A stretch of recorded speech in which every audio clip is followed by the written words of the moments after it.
Ulangan 5 ayat 1-33, demikian firman Tuhan.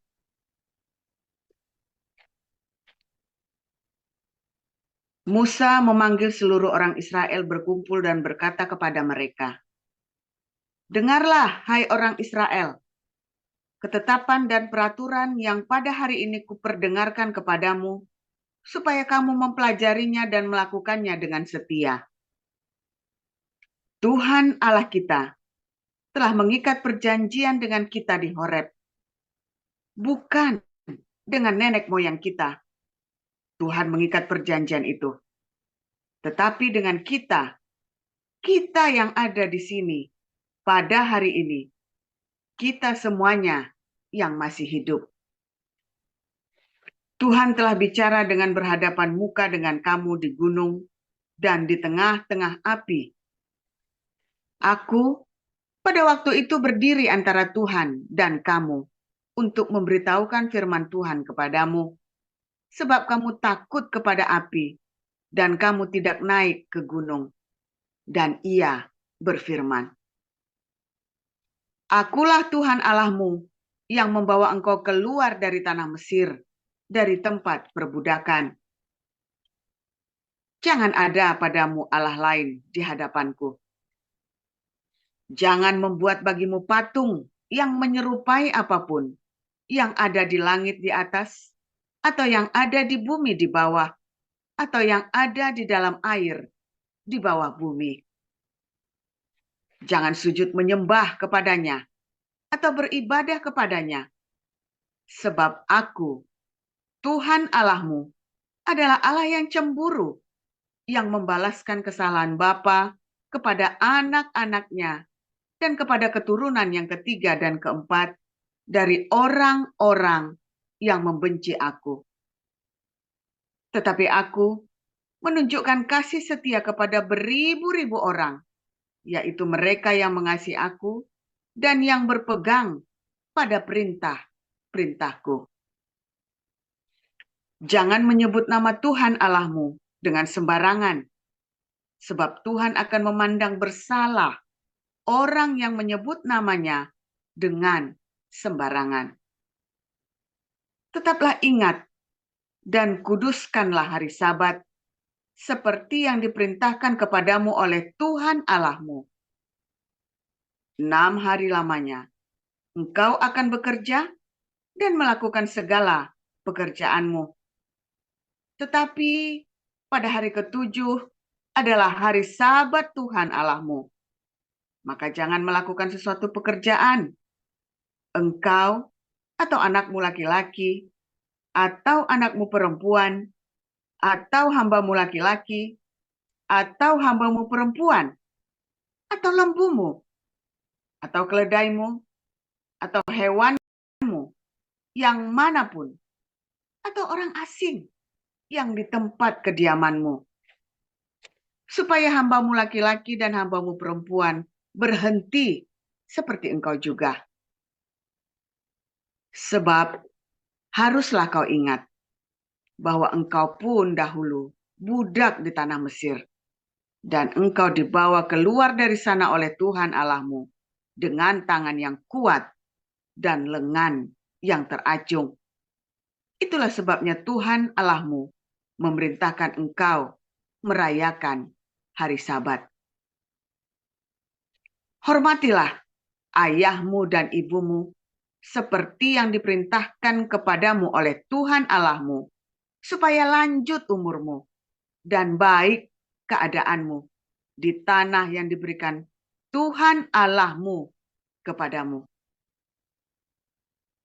Jangan membunuh, jangan berzinah, jangan mencuri, jangan mengucapkan saksi dusta tentang sesamamu, jangan mengingini istri sesamamu, dan jangan menghasratkan rumahnya, atau ladangnya, atau hambanya laki-laki, atau hambanya perempuan, atau lembunya, atau keledainya, atau apapun yang dipunyai sesamamu. Firman itulah yang diucapkan Tuhan kepada seluruh jemaahmu dengan suara nyaring di gunung dari tengah-tengah api, awan, dan kegelapan, dan tidak ditambahkannya apa-apa lagi. Ditulisnya semuanya pada 2 loh batu, lalu diberikannya kepadaku. Ketika kamu mendengar suara itu dari tengah-tengah gelap gulita, sementara gunung itu menyala, maka kamu, yakni semua kepala sukumu atau para tua-tuamu, mendekati aku dan berkata, "Sesungguhnya Tuhan Allah kita telah memperlihatkan kepada kita kemuliaan dan kebesarannya, dan suaranya telah kita dengar dari tengah-tengah api. Pada hari ini telah kami lihat bahwa Allah berbicara dengan manusia, dan manusia itu tetap hidup. Tetapi sekarang, mengapa kami harus mati? Sebab api yang besar ini akan menghanguskan kami. Apabila kami lebih lama lagi mendengar suara Tuhan Allah kita, kami akan mati. Sebab makhluk manakah yang telah mendengar suara dari Allah yang hidup, yang berbicara dari tengah-tengah api, seperti kami, dan tetap hidup? Kau, dan dengarkanlah segala yang difirmankan Tuhan Allah kita. Dan engkaulah yang mengatakan kepada kami segala yang difirmankan kepadamu oleh Tuhan Allah kita. Maka kami akan mendengar dan melakukannya. Ketika Tuhan mendengar perkataanmu itu, sedang kamu mengatakannya kepadaku, maka berfirmanlah Tuhan kepadamu. Ulang. Maka berfirmanlah Tuhan kepadaku. Telah kudengar perkataan bangsa ini yang dikatakan mereka kepadamu. Segala yang dikatakan mereka itu baik. Kiranya hati mereka selalu begitu, yakni takut akan daku dan berpegang pada segala perintahku, supaya baik keadaan mereka dan anak-anak mereka untuk selama-lamanya. Pergilah, katakanlah kepada mereka, kembalilah ke kemahmu.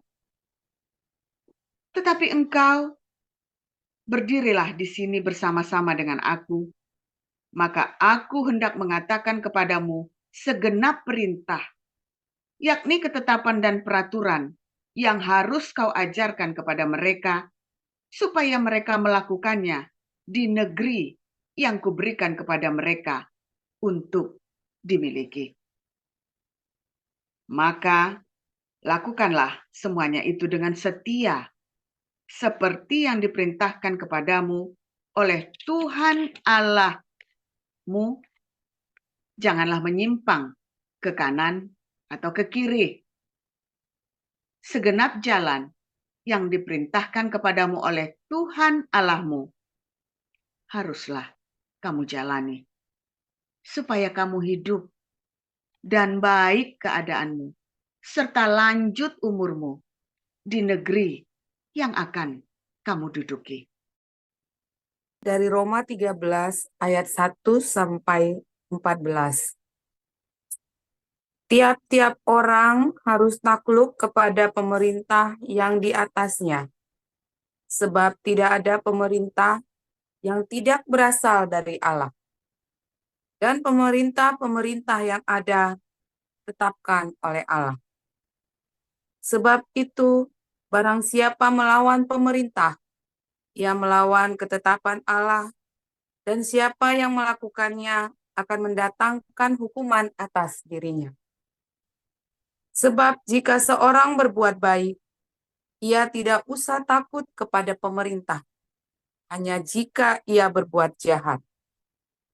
Maukah kamu hidup tanpa takut terhadap pemerintah? Berbuatlah apa yang baik, dan kamu akan beroleh pujian daripadanya. Karena pemerintah adalah hamba Allah untuk kebaikanmu. Tetapi Jika engkau berbuat jahat, takutlah akan dia, karena tidak percuma pemerintah menyandang pedang. Pemerintah adalah hamba Allah yang membalaskan murka Allah atas mereka yang berbuat jahat. Sebab itu, perlu kita menaklukkan diri, bukan saja oleh karena kemurkaan Allah, tetapi juga oleh karena suara hati kita. Itulah juga sebabnya maka kamu membayar pajak, karena mereka yang mengurus hal itu adalah pelayan-pelayan Allah. Bayarlah kepada semua orang apa yang harus kamu bayar. Pajak kepada orang yang berhak menerima pajak, cukai kepada orang yang berhak menerima cukai, rasa takut kepada orang yang berhak menerima rasa takut, dan hormat kepada orang yang berhak menerima hormat. Janganlah kamu berhutang apa-apa kepada siapapun juga, tetapi hendaklah kamu saling mengasihi. Sebab barang siapa mengasihi sesamanya manusia, ia sudah memenuhi hukum Taurat. Karena firman, jangan berzina, jangan membunuh, jangan mencuri, jangan mengingini, dan firman lain manapun juga sudah tersimpul dalam firman ini, yaitu kasihilah sesamamu manusia seperti dirimu sendiri. Kasih tidak berbuat jahat terhadap sesama manusia, karena itu kasih adalah kegenapan hukum Taurat. Hal ini harus kamu lakukan, karena kamu mengetahui keadaan waktu sekarang, yaitu bahwa saatnya telah tiba bagi kamu untuk bangun dari tidur. Sebab sekarang keselamatan sudah lebih dekat bagi kita daripada waktu kita menjadi percaya. Hari sudah jauh malam, telah hampir siang. Sebab itu, marilah kita menanggalkan perbuatan-perbuatan kegelapan dan mengenakan perlengkapan senjata terang. Marilah kita hidup dengan sopan, seperti pada siang hari. Jangan dalam pesta pora dan kemabukan. Jangan dalam percabulan dan hawa nafsu. Jangan dalam perselisihan dan iri hati. Tetapi kenakanlah Tuhan Yesus Kristus sebagai perlengkapan senjata terang. Dan janganlah merawat tubuhmu untuk memuaskan keinginannya. Luar biasa firman Tuhan, selalu baru setiap hari ketika kita menanti-nantikan Tuhan dengan penuh cinta, dengan penuh pengharapan. Mari ya, penuh dengan iman, hati yang tulus. Kerap kali orang-orang ya, dia mengharapkan Tuhan, tapi dia nggak menjaga hatinya, nggak tulus. Seperti orang yang datang dengan polos tapi nggak punya iman, sama saja nggak bisa, saudara. Ya, nggak bisa. Kadang-kadang saya juga, ini pengalaman keluarga kami sendiri ya. Waktu saya kecil, suami saya tuh rajin doa, rajin ke gereja. Tapi saya ngamatin. Salahnya di mana ya? Ya nggak punya iman, saudara. Ya, datang ke gereja, datang. Ya, mami datang ke gereja pagi rajin, waduh, buletin gereja itu, namanya buletin gereja itu ya, di lemari itu ya bisa jejer, dirapiin udah kalau jadi.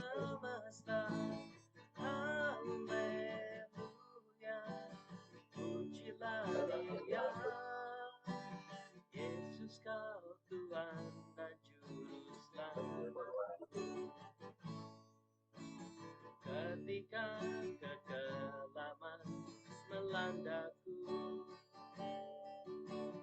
titik terang terlihat.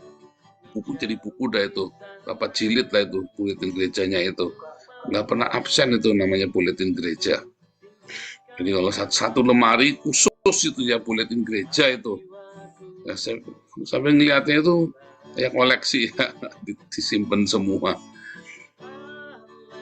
Tapi gilirannya ada masalah, dia berdoa cari Tuhan, saudara ya. Roh Kudus, tolong. Dulu suka gitu ya. Terus, ya tapi ya terus nggak selesai. Saya lihat ketika dia habis mencari Tuhan, ya, kemudian dia labrak itu semua musuh-musuhnya dilabrak. Nah, dulu begitu ya. Jadi ya utang sana, utang sini. Katanya percaya Tuhan, saudara. Tapi dia tidak membiarkan Tuhan menolong hidupnya dia. Lalu setelah saya mengerti, ya, dulu saya nggak ngerti ya. Saya pikir mami saya itu orang amat sangat beriman. Enggak, saya ngomong ya. Cuma diketawain sama dia. Terus saya bilang, Mimi, kalau beriman bukannya begini. Saya tunjukkan begitu ya. Tawa. Masih sama. 2014 sih pokoknya. Mami itu mulai berubah. Kalau saya ngomong tuh ya, dia dengerin. Dia baru ngerti ya. Setelah sudah 2014 itu umur 60 lebih baru ngerti. Karena dia melihat saya melakukannya, saudara, dalam pergumulan hidup saya. Di dalam pergumulan hidup saya, dia lihat, dia bersama dengan kami terus. Ya, mami saya itu, saya pergi tinggal di Bali dia ikut, saya tinggal di Palembang dia ikut, saya tinggal di Jakarta dia ikut, saudara ya. Nah, jadi setelah 2014 saya dipulihkan ya, kembali melayani Tuhan. Mami itu baru kaget ya. Caranya saya setelah dipulihkan itu berbeda dengan cara waktu saya belum dipulihkan Tuhan. Cara saya menghadapi masalah. Disitulah kemudian Mami berubah. Kalau saya bilang, Mi, salah nggak gitu loh, Mi. Doanya sih gimana? Coba bilang gini, iya. Waktu kami ada beberapa ini ya, iya ya. Terus dia sering cerita ya, dia sering cerita pergumulan imannya. Dia mulai lepaskan itu ya, masalah warisan apa. Begitu dia lepaskan itu masalah warisan, tiba-tiba malah beres tuh, saudara. Dia tuh begitu, Mi. Beres ya, Mi ya. Malah beres, iya ya. Baru ngerti dia, saudara ya. Setelah dia melepaskan dari keinginan-keinginan hatinya dia, malah beres semua, saudara, masalah-masalah. Dia ngotot sampai mau bacok-bacokan sama adiknya sendiri ya. Dia bilang, Mimi, jangan, Mi. Jangan, saya sampai kasihan ya. Ya saya ngerti ya, karena Mami kan bukan keluarganya kaya, kalau adiknya kaya, dia sendiri hancur hidupnya kan. Jadi kalau masalah warisan ributnya minta ampun. Bilang, tenang. Kita cukup makan, saya sampai bilang begitu ya. Begitu dianya mengalah, sebab saya tahu dia yang salah, saudara. Artinya dia nggak sabar, dia buru-buru demi anaknya. Jadi kan kasihan saya ngeliatnya, demi kami anak-anaknya ini, dia tuh kayaknya kalah buru-buru gitu ya. Tenang. Ini nggak tenang nih, gimana nih? Tenang, serahkan sama Tuhan. Belajar. Dia mulai belajar serahkan sama Tuhan ya. Apa-apa dia, itu baru usia 60 tahun, mami saya baru melakukan itu, saudara ya. Baru mengerti ya, setelah melihat hidup saya hancur-hancuran sampai dipulihkan, dia lihat dia baru tuh. Dia baru ngeh kalau imannya selama ini tidak beriman. Kalau selama ini dia tidak percaya. Ya. Ajaib, saudara ya. Wah, kalau doa nih, kalau jam 3 pagi habis ribut sama papi saya, jam 3 pagi bayangin teriak-teriak di kamar mandi. Di belakang rumah kami ada masjid, saudara. Dikira kuntilanak, saudara, coba bayangin. Di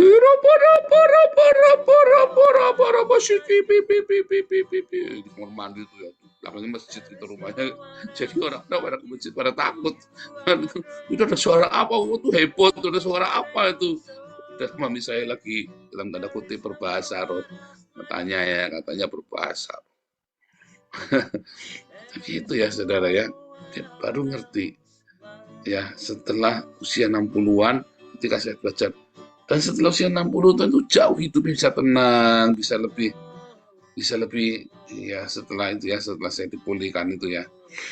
Nah, 10 tahun terakhir itu mami saya itu ya sampai kemarin meninggal 2014, meninggal 2021 emang ya, 2021. Itu baru tenang ya. Tenang hidupnya, mengharap sama Tuhan. Ini berharap sama Tuhan ya. Iya. Saudara, apakah saudara selama ini percaya kepada Tuhan? Tuhan sanggup menolongmu. Ya, kalau nggak percaya dari sini, ya nyatanya Anda nggak percaya, saudara. Dari mana? Dari cara kamu meresponinya. Ya, kelabakan tabrak sana, tabrak sini. Sebenarnya nggak percaya. Ketika orang Israel itu menerima hukum Tuhan, mereka percaya nggak, saudara? Ya, ngakunya percaya. Mereka ngelihat kok kilat itu menyambar-nyambar. Mereka melihat kilat itu menyambar-nyambar. Kalau dibilang tidak percaya, mereka melihat 10 hukum Taurat diberikan pada Musa. Baru kilat menyambar-nyambar 40 hari, belum lama, 40 hari. Mereka minta dibuatkan patung lembu emas. Lalu yang mereka percaya apa coba dari 10 hukum Taurat itu, saudara? Apa yang mereka percaya coba? Dari 10 hukum Taurat itu. Dan akhirnya mereka turun-temurun sangat keras dengan 10 hukum Taurat itu. Kalau kamu langgar dirajam pakai batu, saudara. Apakah itu tanda dia percaya, saudara? Coba Anda kalau ya ini kita campur-campur semua agama ya, semua agama. Coba itu yang suka nutupin gereja. Apakah dengan dia nutupin gereja, orang-orang Islam itu, dia itu percaya kepada Allah, saudara? Percaya kepada Tuhannya? Enggak, saudara. Dia nggak percaya, dia nggak pede. Makanya gerejamu ditutupin. Karena dia nggak percaya diri kalau dia ibadah bisa masuk surga. Makanya lagi puasa dia terganggu ketika ada orang makan. Karena dia tidak punya iman. Dia tidak percaya. Ketika Kain membunuh Habel, disebutkan dalam Ibrani 11, dikatakan, karena iman Habel mempersembahkan yang terbaik. Sedangkan Kain tidak beriman. Artinya kan begitu, karena iman Habel mempersembahkan yang terbaik. Sedangkan Kain tidak. Berarti dia tidak beriman. Sama-sama melakukan persembahan, sama-sama beribadah. Mengapa yang Habel mantap, dia percaya bahwa apakah Tuhan pernah bersabda Kain ibadahmu tidak diterima? Enggak, saudara. Itu pengerasanya Kain, terusik. Bahkan Tuhan menegur, mengapa kamu marah? Ayo kuasai dirimu. Sebab dosa sudah siap menerkamu. Dia tidak percaya dengan hukum, dengan apa yang dia lakukan. Sama seperti orang Israel, sama dengan Anda dan saya. Pertanyaannya kan, apakah kita percaya dengan hukum-hukum Tuhan? Aku mencintai Torahmu, katanya Daud. Anda mencintai firman Tuhan, saya baca tiap hari. Nah iya, kamu percaya nggak dengan yang kamu baca itu? Masalahnya kamu nggak percaya loh. Kalau kamu percaya dengan yang kamu baca, selalu akan ada terobosan dalam hidupmu. Sungguh, saudara. Kalau kamu percaya dengan yang kamu baca, kalau kamu percaya dengan pemberitaan firman Tuhan, ada kuasa. Kalau Anda percaya semua agama ada kuasa, itu Anda percaya, saudara. Ketika Anda berkata bahwa semua orang khotbahnya baik, itu dari Islam, dari Kristen, Buddha, semua baik khotbahnya, itu Anda sebetulnya tidak percaya loh. Tidak percaya, Anda sedang bingung. Karena menganggap semua khotbahnya pasti baik, semuanya khotbahnya dari surga. Anda sedang bingung. Tapi ketika Anda belajar percaya bahwa hanya Yesus jalan keluar, satu-satunya jalan keluarmu, itu percaya itu seperti itu. Hanya Yesus satu-satunya jalan keluar. Tetapi kan Anda maunya kan yang lain juga. Oh, semua agama baik, semua percaya, semua ikhtiar. Pergi ke paranormal juga baik, pergi ke dukun, pergi ke sinse, segala macam. Itu bukan percaya loh saudara. Itu bukan percaya. Itu kamu sedang bingung. Banyak dari kita adalah orang bingung. Bukan karena percaya, tapi bingung. Lalu dipukul rata semuanya. Berarti yang lain jelek. Kalau yang satu baik, ya, yang satu itulah yang satu-satunya mendatangkan selamatmu. Yang lain bagaimana? Enggak mendatangkan selamat. Baik nggak ya, kita nggak usah bilang baik apa jelek, kita nggak mau tahu. Yang pasti yang terbaik adalah yang kita yakini. Kalau kamu tidak meyakini itu, bahwa Yesus Kristus hanya satu-satunya jalan keselamatan dan jalan keluar dalam hidupmu, nah kamu sebetulnya tidak percaya. Makanya akhirnya kamu tabrak sana, tabrak sini. Itu beneran loh saudara. Itu saya kasih definisi yang paling sederhana supaya kamu bercermin, kamu itu sebenarnya percaya apa enggak. Jalan keluarmu tabrak sana, tabrak sini. Ya bingung, cari sensi, cari dukun, cari paranormal. Itu berarti kamu tidak percaya. Hanya Yesus, saudara. Nggak ada cara lain. Hanya Yesus jalan keselamatanmu. Satu-satunya selamatmu. Baru tuh nanti kamu bisa percaya sungguh-sungguh. Setelah itu, dari respon-responnya itu, kamu terus Tuhan, tolong. Di dalam jangka waktu tertentu, kamu akan lihat pertolongan Tuhan. Nah, masalahnya di dalam waktu penantian, kamu bilang Tuhan tolong dan kamu mohon percaya, hati kamu tidak mengasihi. Di dalam penantianmu itu kamu tidak mencintai. Artinya, Paulus berkata, inti dari semua hukum Tuhan adalah mengasihi. Lalu kamu tidak mengasihi. Kamu sadis. Ya kan? Di dalam penantianmu itu, kamu menyiksa orang lain, menyengsarakan orang lain. Itu juga artinya kamu tidak percaya. Kamu kan harus percaya dengan hukum-hukum Tuhan, mencintai hukum Tuhan. Tetapi di dalam prosesnya, kamu tidak mencintai, artinya kamu juga tidak percaya. Karena di dalam iman yang benar, selalu ada cinta dihasilkan di sana. Tetapi orang yang kelihatannya penuh cinta, belum tentu dia punya cinta loh, saudara. Seringkali itu hanya polesan, seringkali itu hanya ya cuman karena kebutuhan dia untuk merasa dia baik. Itu juga bukan iman loh, bukan percaya loh. Itu adalah tipuan dari si jahat. Sehingga kamu merasa bahwa kamu adalah orang percaya. Wah, saudara-saudara, kalau Anda mengerti kebenaran ini. Kalau Anda mengerti kebenaran yang saya sampaikan ini, maka ketika kamu bilang percaya ada terobosan dalam hidupmu, ketika kamu responmu benar, maka kamu akan segera keluar dari masalah hidupmu. Ini udah bertahun-tahun, 4, 5 tahun, 10 tahun, 20 tahun, lepas, lolos pasti tak jamin. Saya ngalamin sendiri, saya melihat. Ketika saya tahu saya salah, ketika saya tahu saya keliru, saya tidak beriman, ya saya tengok, wah saya salah. Saya bilang sama Tuhan, Tuhan responnya saya benerin ya. Tadinya saya tanya, mengapa Tuhan begini? Aku ini orang baik, aku ini sudah begini, aku sudah begitu. Tapi saya salah. Saya tadi ya, saya tidak menanti-nantikan Tuhan dengan cinta. Bahkan saya tidak menantikan Tuhan, tetapi saya mencoba dengan cara saya sendiri. Utang sana, utang sini, tabrak sana, tabrak sini. Ya kan? Akhirnya setelah saya mengerti Tuhan, saya salah Tuhan. Di-reset lagi Tuhan, tolong. Saya riset lagi semuanya. Waktu dalam proses riset itu saya nangis darah. Tapi hanya sebentar. Nah, kenapa? Karena saya nangis darah kenapa kuat? Ya karena saya percaya. Saya selama ini salah, saya mau cari yang benar. Dan begitu saya tahu yang benar, pasti saya benar. Kalau sudah begini, pasti jalan temu. Benar, saudara. Saya lakukan yang benar, saya imani, saya responi dengan benar, dengan penuh cinta terutama, karena itulah hukum Tuhan. Kebenaran itu ya, kehidupan benar. Kebenaran itu adalah dikayosune, saudara. Kebenaran ya.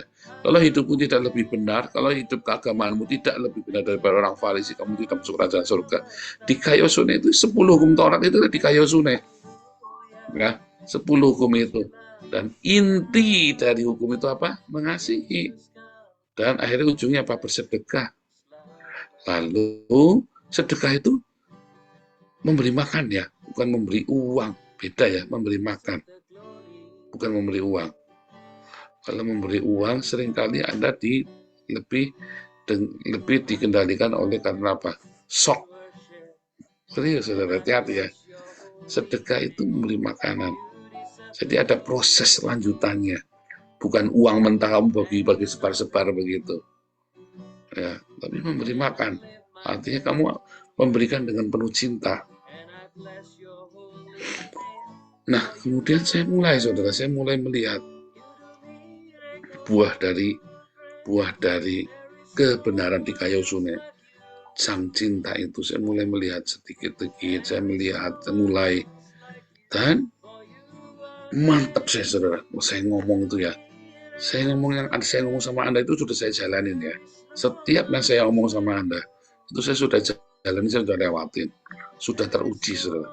Makanya saya berani menggaransi kamu 2 tahun di dalam komunitas ini, kamu udah ngalamin terobosan, ya kamu telepon saya, pasti ada yang salah caranya kamu tidak menurutin apa yang saya ajarkan di sini. Kalau kamu ikuti yang saya ajarkan sini 100% dengan sungguh hati, kamu pasti lolos 2 tahun. Tidak akan lebih dari 4 tahun. Tidak akan lebih. Ya, keluargamu pasti akan dimenangkan semua, perekonomian pasti dipulihkan. Bahkan sakitmu pun bisa disembuhkan. Sakitmu pun disembuhkan. Mengapa? Karena jiwamu disembuhkan, didamaikan dengan sang cinta itu. Bahkan sakitmu pun disembuhkan. Ya, ajaib ya. Makanya respon-responmu itu benar ya, harus yang benar. Hukum Torah yang kita miliki, ya, hukum itu adalah sang cinta. Sang cinta kamu lakukan, saudara. Nah ini ya, saudara ya, seringkali saya melihat ya, ada orang kelihatannya baik. Tadi saya nggak tahu kenapa, tadi di jalan tadi, sepanjang jalan itu ya, seharian itu ya, saya tuh terngiang-ngiang melihat atau bayang-bayang terus ya, ada orang kelihatannya baik, ya, membelain teman-temannya, dia apa namanya, sama bos kita nih salah nih, bos kita kurang begini, seakan-akan mengkritik bos, tapi bosnya nggak ada di situ. Begitu bosnya datang, dia langsung, ya bos, iya bos, siap bos, iya bos, siap. Lalu ya dia tekan anak buahnya ya demi proyek-proyeknya dia. Di depan bosnya dia mantuk-mantuk luas setengah mati. Nah, seringkali kita begitu loh, saudara. Kita sama Tuhan itu kita jahat. Kita mukulin orang-orang yang lebih lemah dari kita. Ya kan? Kita mukulin orang yang lebih lemah dari kita, lalu sama orang yang lebih kuat dari kita ini ketakutan, mantuk-mantuk, saudara. Nah, itu yang Gilbert cium tangan itu ya. Dia berani ngeritik hamba-hamba Tuhan, saudara. Tapi dia sama JK, dia cium tangan. Nah, itu salah satunya, saudara. Ya, hati-hati, saudara, dengan orang-orang seperti itu. Kita seringkali seperti itu. Sama orang yang lebih kuat, kita ketakutan. Tapi sama orang yang lebih lemah, kita nginjek.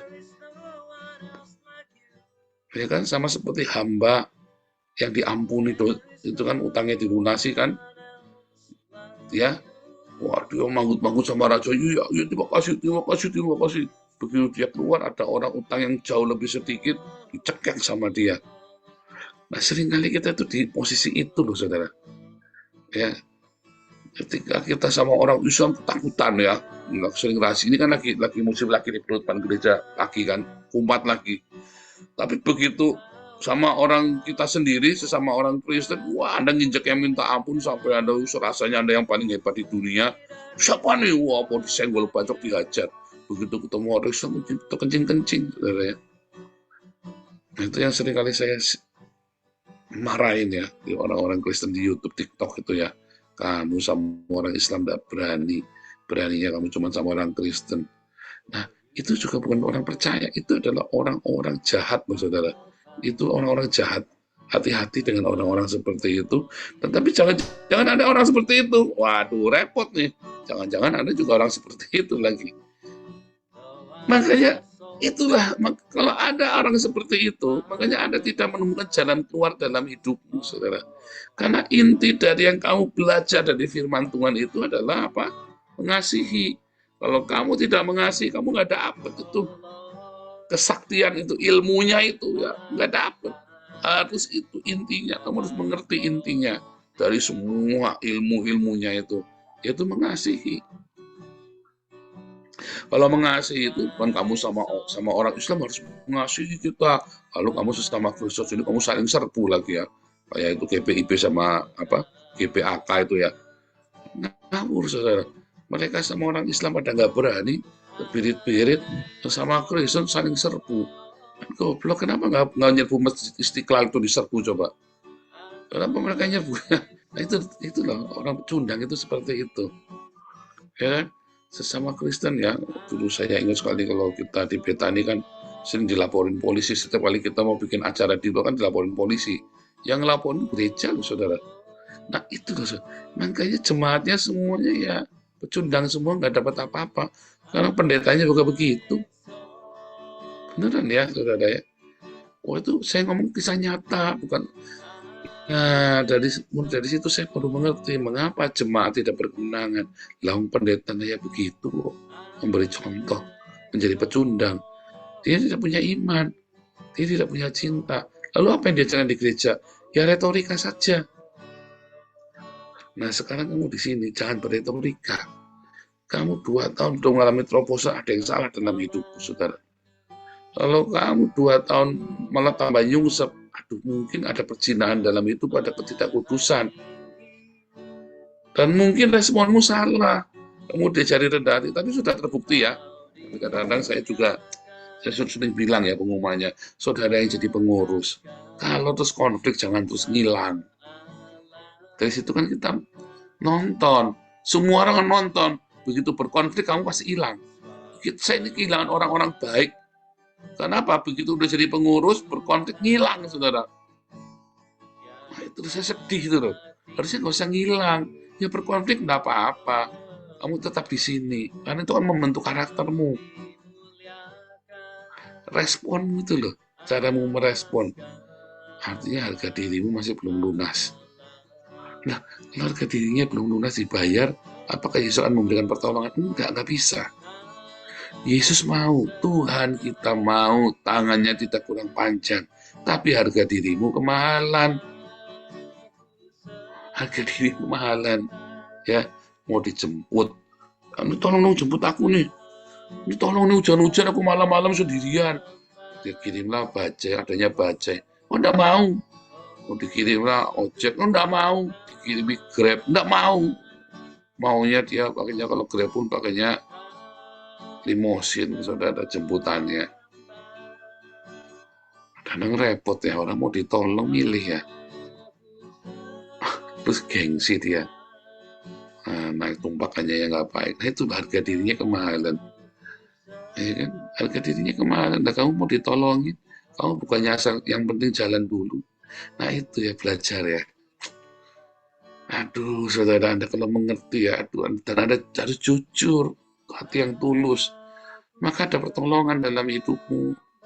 Yang saya ngomong ini ya, ini saya sampai cerita tentang mami saya, tentang ini tak cerita ini benar-benar terjadi loh, saudara. Ya, hatimu harus tulus, dan itu tadi penuh cinta. Iman itu, ya, iman yang benar itu akan selalu berbuah cinta loh, saudara. Kalau imanmu nggak benar, tidak akan berbuah cinta. Artinya kamu tidak beriman, tetapi kamu sedang merasa beragama, merasa dekat dengan Tuhan, padahal kamu tidak dekat sama Tuhan.